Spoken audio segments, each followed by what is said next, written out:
You're on YouTube. What's up, YouTubers? This is Harpy Hunter 89 coming at you from the Duelist Den. And this is my sister, and this is Dweeb. But this is my top 10 XYZ list. So let's get started.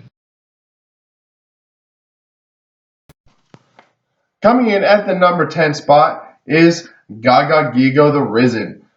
This card is made number 10 because it is a Gaga Gigo card, actually. I've always loved the Gaga Gigo cards because on all their other Gaga Gigo cards, they're normal monsters. They have the lore in their flavor text. And you can go and, they've got several. They've got Gigo Bite, Gaga Gigo, Gogi Gaga Gigo. They've got a whole bunch of them. I mean, you can actually build a Gaga Gigo deck just because of the Gaga Gigo cards. It won't be very good, but you could. The only thing I don't like about this card is that it does not have any lore or flavor text on the card. And I know the non-effective XYZ Monsters, none of them really do, but it would have been nice if they had it on there. But anyway, it is a rank 4 water attribute reptile type XYZ monster with 2,950 attack points, 2,800 defense points, and requires 3 level 4s to XYZ summon it. So there's really nothing special about it. It's just on my list because it's a Gaga Gigo card. I've always been a big fan of the Gaga Gigo cards. Coming up at number 8 is Odd Eyes Rebellion Dragon. This is a rank 7 Dark Dragon type monster with 3,000 attack and 2,500 defense. It is actually on this list because it is a one-of-a-kind card, more or less. What I mean by that, it is the only type of card like this in existence. And that is, it is an XYZ monster, but also a pendulum monster. And it is the only pendulum XYZ monster in existence. It is actually, out of all the extra deck type of monsters, Synchros, Fusions, XYZ, it is the only one to also share a pendulum ability. But what this card does is its monster ability is it requires 2 level 7 monsters to summon it. And if you can pendulum summon a level 7 monsters, you can pendulum summon this face-up card in your extra deck. If this is XYZ summoned by using XYZ monster as material, destroy as many level 4 or lower monsters your opponent or level 7 or lower monsters your opponent controls as possible, and inflict 1,000 damage to your opponent for each destroyed. And if you do, this card can make 3 attacks during each battle phase this turn. If this is in the monster zone, or if this in the monster zone is destroyed, you can destroy as many cards in your pendulum zone as possible, minimum 1, and if you do, place it in your pendulum zone. Its pendulum effect states that once per turn, if no cards are in your other pendulum zone, you can place 1 pendulum monster from your deck in your pendulum zone. Now, if you've watched my fusion video, or my top 10 fusions, you'll know I'm a big fan of multiple attack cards. I have Odd Eyes Rebellion Dragon, or the Odd Eyes Fusion monster, and I have Cyber Twin Dragon on my list. But this is made number 8 on my number 9 on my list because it is the only XYZ monster in existence that is also a pendulum monster. But this card is super powerful. I wish it would see more play. I'm actually thinking about making a Harpy Pendulum deck just to run this card. It's you can constantly recycle it from the pendulums, via pendulum summon from the extra deck, and its own effect is just super powerful. Not only are you doing massive damage to your opponent, but you're getting multiple attacks out of it. And you don't have to just attack monsters, it can attack directly. So you got 3,000 beater, you just destroyed a bunch of your opponent's monsters. It's a turn 1 kill if you get this effect off with your opponent having at least 3 monsters on the field.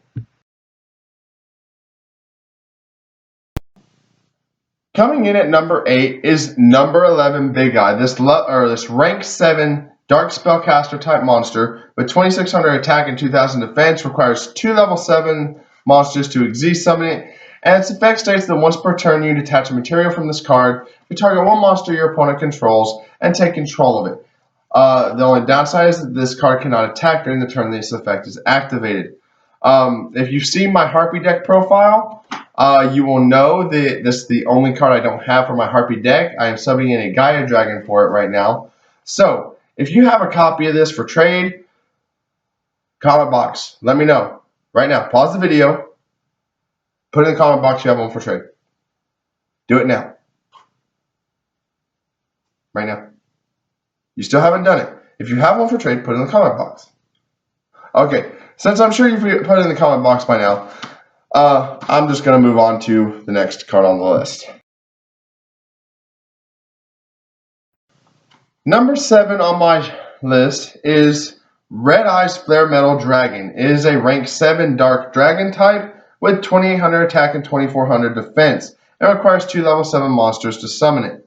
Its effect states that it can't be destroyed by effects while it has an XYZ material. And while this card has XYZ material, each time your opponent activates a card or effect, inflict 500 damage to your opponent immediately after it resolves. And once per turn during either turn, you can detach one XYZ material, then target one Red Eyes normal monster in your graveyard and special summon it. This card is made my list because it is a Red Eyes monster. Red Eyes is one of my favorite monsters of all times. And I'm real happy that they just came out with a whole archetype set of cards for it. They've got new spell cards, new trap cards. They've got ritual monsters. It's just the Red Eyes deck that's going around out there is a really powerful deck. Not only that, but this card can also be used in any deck that can push out rank 7s. This actually might be going in my deck with the new band and stuff. I'm going to be doing an update on a couple of my deck profiles. So I'm looking for this card too. So if you have it, let me know. Okay, but anyway, this card is just super powerful, and it's a Red Eyes card, so I had to have it on my list. But this card, it's real hard to get around this card's effect.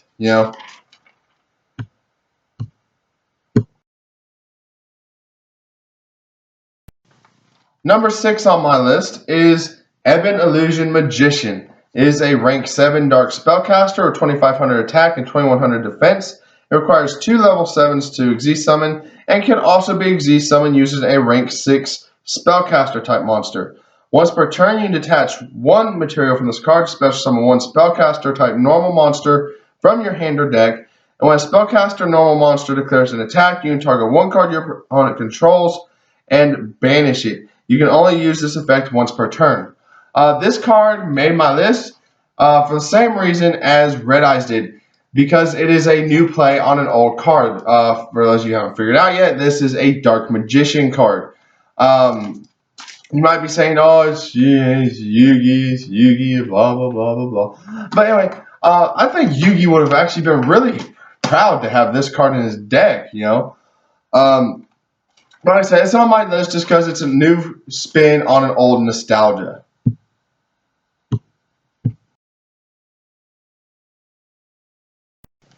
Taking number 5 is number 82, Heartland Draco. This is a rank 4 Earth Attribute Dragon type monster with 2000 attack and 1500 defense. It requires 2 level 4, so it's a generic XYZ monster. And its effect states that it cannot be targeted for an attack while you control a face-up spell card, and you can detach one material from this to allow this card to attack your opponent directly. The downside is other monsters you control cannot attack this turn. You'll see a couple of these ones on my list, cards that make direct attacks and that cannot be targeted for attacks. That's why I like this card, because it's one of those cards that your opponent has a little bit of a difficult time playing around because they can't attack it. You're pretty much screwed, or they're screwed until they get their effect negations or their field wipes or something like that out to stop them.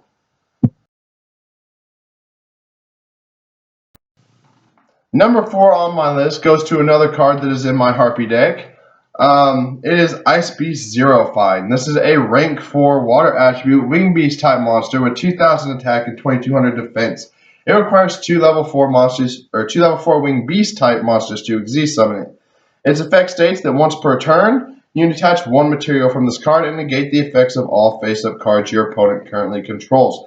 And if you do, this card gains 300 attack for each other face-up card on the field until your next standby phase.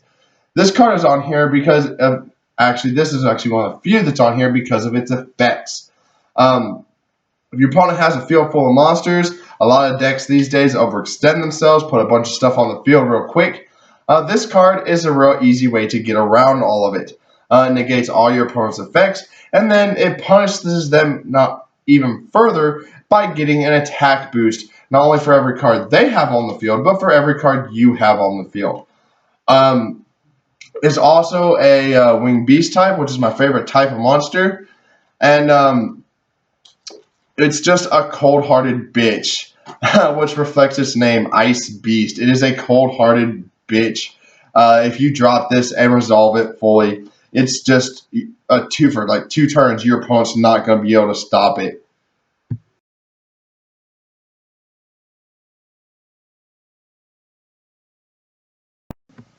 The number 3 spot on my list goes to yet another 2-card combo. What I mean by that is, if you've watched my Fusion and Synchro video, top 10 videos, you will notice I have a couple of 2-card combos on those that have tied for the top spot. But this is another 2-card combo that has made the number 3 spot.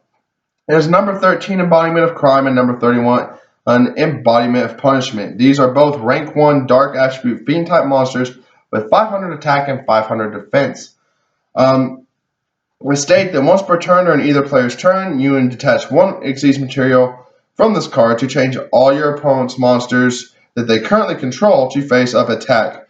Also, all monsters they control or currently control must attack this turn if able. And number 13 says that while you control number 31, number 31 states that while you control number 13, this card gains these effects. It cannot be destroyed while it has XYZ material, and your opponent takes battle damage from attacks on this card. These are 2 cards that are extremely hard to get around, mainly because if you get both of these on the field, they can't be destroyed, so you have to hit at least one of them with an effect negation and then blow them up, or just straight up banish or bounce them. But these 2 cards I've played against this combo many a times.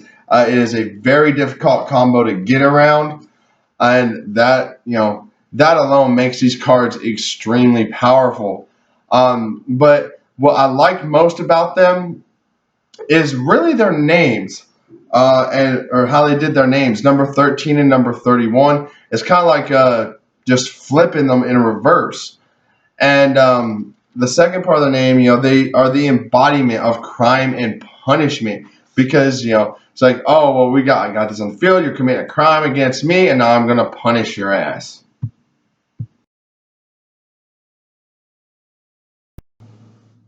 Number 2 on my list goes to number 16, Shockmaster. It is a level or rank 4 light fairy type monster with 2300 attack and 1600 defense, and requires 3 level 4s to summon it. This is the second card on my list that actually made the list because of its effect. It states once per turn you detach 1 XYZ material to declare a card type, and until your opponent's next end phase, neither player can activate the declared type of card. This shuts down a lot of decks. For example, I know this deck is dead, but the last format, if we had this card, you drop this, declare monsters. Well, there goes Clyforts, Necroz, Burning Abyss. A couple formats ago, you had spell books. Well, there goes all their spell cards if you use this effect, and it just gains you so much advantage just off of 1 monster, and you can potentially use this card 3 times. So it's pretty difficult to get around. Its stats. It's decent at stats with 2300 attack. Its defense is a little low at 1600, but its effect is just so powerful. I am really upset that this has not come up to limited yet, because I think that it would sort of change the game back to a more competitive play where your opponent has to play around you a little bit more. But I understand why it's on the ban list. I mean, it's just one of those cards that's so broken that it's nearly impossible to get around. I just hope that Konami at least brings it back to 1 at some point in the future. Finally, for the #1 spot, this card has made my list because it is the only XYZ monster for this archetype. It is Harpy's Pet Phantasmal Dragon. For those of you who don't know yet, Harpies are my favorite archetype. I've had a Harpy deck since they were first released. It was the first deck I had ever actually built for myself, and I have always had a Harpy deck. And I was so stoked when they started coming out with the new Harpy support and more Harpy support and more Harpy support until they were competitive in the current format. And then they got the XYZ monster, and I was just ecstatic. But for those of you who don't know, it is a rank 4 wind attribute dragon type monster with 2,000 attack points and 2,500 defense points, and it requires 3 level 4 wind monsters to summon, which is not that hard to do in a Harpy deck. Its effect states that its effects can only be activated and resolved while it has XYZ material attached to it. It can attack your opponent directly. Your opponent cannot target Harpy monsters you control for attacks or with effects. So you would need like a mass destruction to get around it. And during your end phase, you have to detach 1 XYZ material from this card. It means that this potentially gets you 6,000 damage just by dropping this on the field. And you also have 3 turns to get 3 more level 4 to get 3 more Harpy ladies out on the field, or 3 more level 4 winged beasts or wind attribute winged beasts, whatever. As long as they're wind attribute, 3 more level 4 wind monsters to get your second one dropped on the field. This card is just so powerful. Just because it is really difficult to get around on this card. You actually need to either negate its summon or a mass effect. You cannot target it or other Harpies, so you're not going to be able to get it off the field with something that actually targets or negates its effect.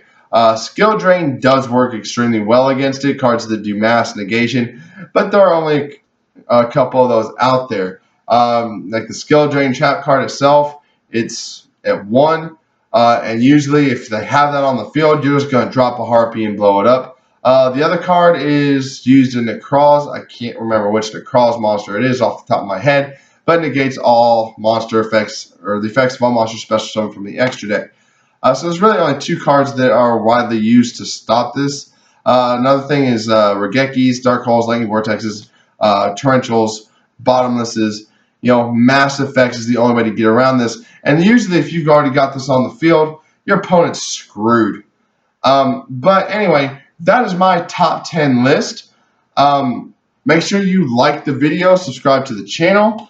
As I have said in a couple other videos, if this video gets, my channel gets 75 subscribers and this video gets 50 likes, I'll be giving away 2 packs of the newest set. But if this channel gets 125 subscribers and the video gets at least 100 likes, I will give away 5 free packs. Yes, I said it, 5. I am bumping the number of free packs up for the 100 likes. But anyway, all you have to do is like the video, subscribe to the channel, and leave a comment in the box below with at least 2 of your favorite XYZ monsters.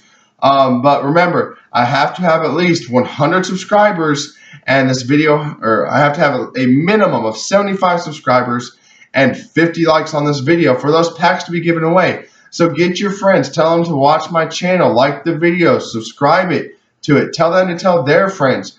I don't care, get your family on here to subscribe to my channel. Even if they don't play Yu-Gi-Oh, just get me the subscribers and I will be happy. But until next time, this is Harpy Hunter 89 signing off.